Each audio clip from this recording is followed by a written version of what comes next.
آداب کتابیں بولتی ہیں کے سلسلے میں ایک اور کتاب کے تعارف کے ساتھ آپ کا میزبان رضا صدیقی آپ کی خدمت میں حاضر ہے، اور آج کی کتاب ہے مہابھارت کی اردو زبان میں ری ٹیلنگ، جس کے راوی ہیں کامران ندیم۔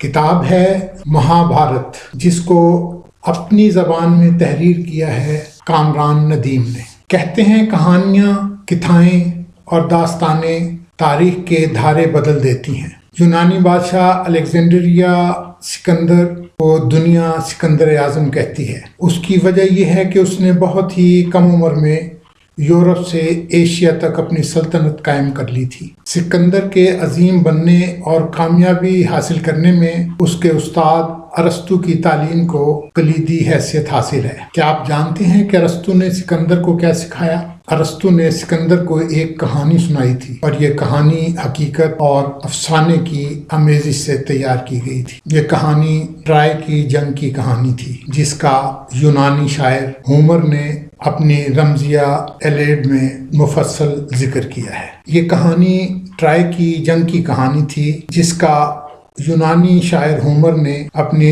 رزمیہ ایلیڈ میں مفصل ذکر کیا ہے۔ ایلیڈ ایک ایسا رزمیہ ہے جس نے سکندر کو جیت کے جذبے سے سرشار کیا۔ سکندر نے ٹرائے کی جنگ سے یونانی بادشاہوں کی یکجہتی اور جنگی حکمت عملی سیکھی اور پھر دنیا پر فتح حاصل کی۔ کہانیاں ہماری تہذیب و ثقافت میں پیوست ہوتی ہیں۔ ارسطو کا کہنا تھا کہ ادب اور کہانیاں صرف انسانوں کی تفریح کے لیے نہیں، بلکہ انسانیت کا سبق سکھانے اور قاعدے قانون بنانے میں بھی اہم کردار ادا کرتی ہیں۔ کہانیاں ہوں یا نظمیں یا رزمیہ داستانیں، یہ سب انسانی تاریخ کا اہم حصہ ہیں۔ آئیے اب بات کرتے ہیں ہندوستان کے رزمیہ۔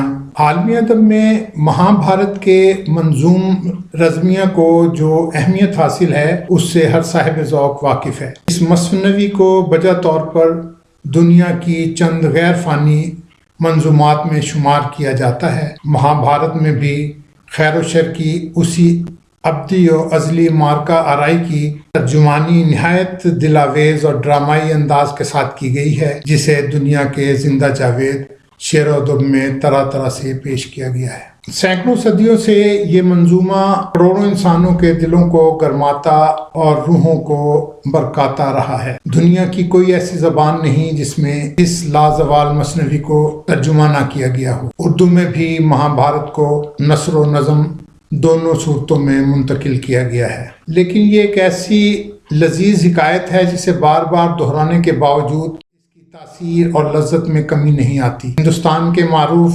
نقاد شمس الرحمن فاروقی کہتے ہیں کہ مہابھارت کا اردو کی حد تک جو سب سے اچھا ترجمہ ہے، منشی دوارکا پرساد افق لکھنوی کا بنایا ہوا، وہ پہلی بار 1905 میں چھپا تھا۔ دوبارہ کب چھپا میں نہیں جانتا۔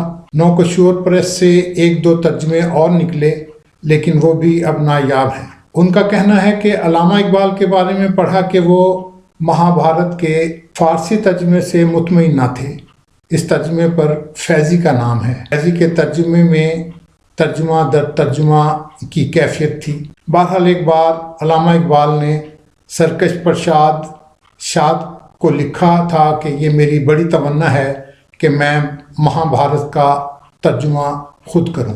مہابھارت کے ریٹیلر کامران ندیم کہتے ہیں، مہابھارت کو اردو میں لکھنا میرا بہت پرانا خواب تھا، لیکن گردش وقت کے باعث یہ کام 2013 سے پہلے شروع نہ ہو سکا۔ سب سے پہلے تو میں واضح کر دینا چاہتا ہوں کہ میں مہابھارت کا ترجمہ نہیں کر رہا، بلکہ اردو میں اسے اپنے انداز میں بیان کر رہا ہوں، جسے انگریزی میں ری ٹیلنگ کہتے ہیں۔ اس مقصد کے لیے میں انگریزی میں مہابھارت کے 12 مختلف تراجم سے استفادہ کرتا ہوں۔ ان تراجم کے علاوہ ہندو میتھالوجی، ہندوستانی تاریخ اور تہذیب، ہندوستانی موسیقی، یوگا، فن تعمیر، ہندی فلسفہ، جنگی آلات، فن تعمیر اور ایسے ہی دیگر موضوعات پر بے شمار کتابوں سے مجھے استفادہ کرنا پڑتا ہے۔ کوئی بھی واقعہ لکھنے سے پہلے اسے مختلف تراجم میں پڑھتا ہوں اور پھر اس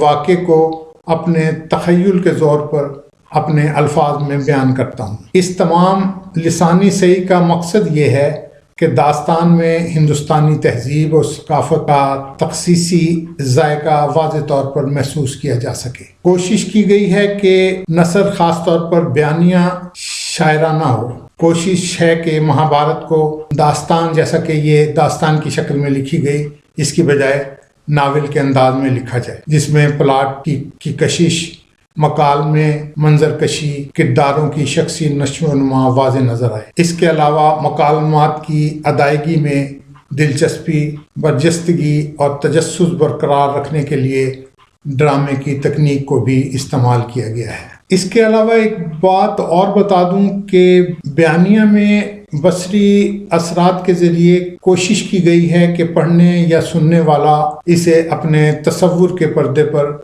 فلم کی اسکرین کی طرح دیکھتا ہوا محسوس کرے۔ کامران کی مہابھارت روانی میں اپنی مثال آپ ہے۔ انہوں نے جو کچھ یہ اوپر لکھا، جو کچھ کہا، وہ بالکل درست کہا ہے کہ مہابھارت کو روایتی طور پر منظوم کرنے کی بجائے شاعرانہ نثر میں انہوں نے ناول کے طور پر لکھا ہے، جس میں ناول کے تمام لوازمات اپنے بھرپور تاثر کے ساتھ موجود ہیں۔ اس کی کہانی انسانی جذبات کی کہانی ہے۔ اس میں عشق و محبت بھی ہے اور نفرت بھی۔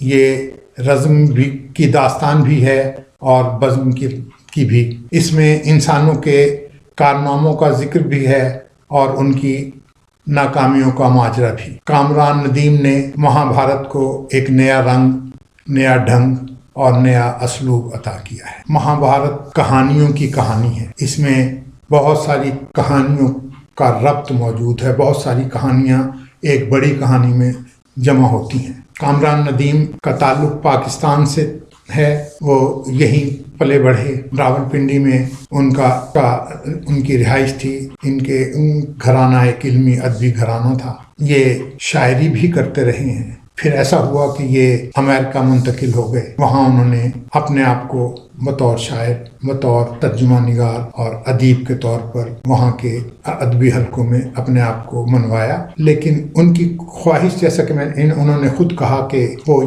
اس کو مکمل کرنا چاہتے تھے، وہ انہوں نے اس کو بھرپور انداز میں لکھا۔ اس کو پڑھتے ہوئے ایسا محسوس ہوتا ہے کہ آپ جیسے جھیل کے رواں پانی کے اوپر تیر رہے ہوں۔ تو انہوں نے مہابھارت کو بڑے خوبصورت انداز میں دوبارہ تحریر کیا ہے۔ انہوں نے اپنی زبان میں اسے بیان کیا ہے۔ بہت خوبصورت کتاب ہے۔ آپ اس کو بڑی روانی سے، بڑی آہستگی سے، بڑی نرمی سے پڑھتے چلے جائیں گے۔ یہ کتاب، خوبصورت کتاب، کامران ندیم کی Mahabharat, book time, Nadeem square, Urdu بازار، کراچی نے شائع کی ہے۔ آپ کو بتا دوں کہ اس کتاب کے ناشر بک ٹائم، نوید اسکوائر، اردو بازار، کراچی ہے۔ ان کا فون نمبر ہے 92 پاکستان کا کوڈ، 021 کراچی کا code, 327 62483۔ E mail address in کا ہے booktime786@gmail.com۔ اس کی قیمت جو ہے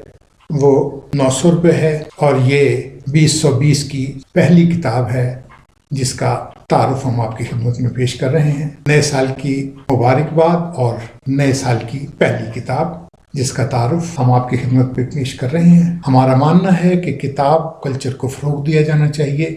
کتاب پڑھیے، کتاب خریدیے، کتاب دوستوں کو تحفے میں دیجیے، کہ کتاب سے بہتر کوئی اور تحفہ نہیں۔ اپنے دوست رضا صدیقی کو اجازت دیجیے۔ ایک نئی کتاب کے ساتھ پھر حاضر ہوں گے۔ اللہ حافظ۔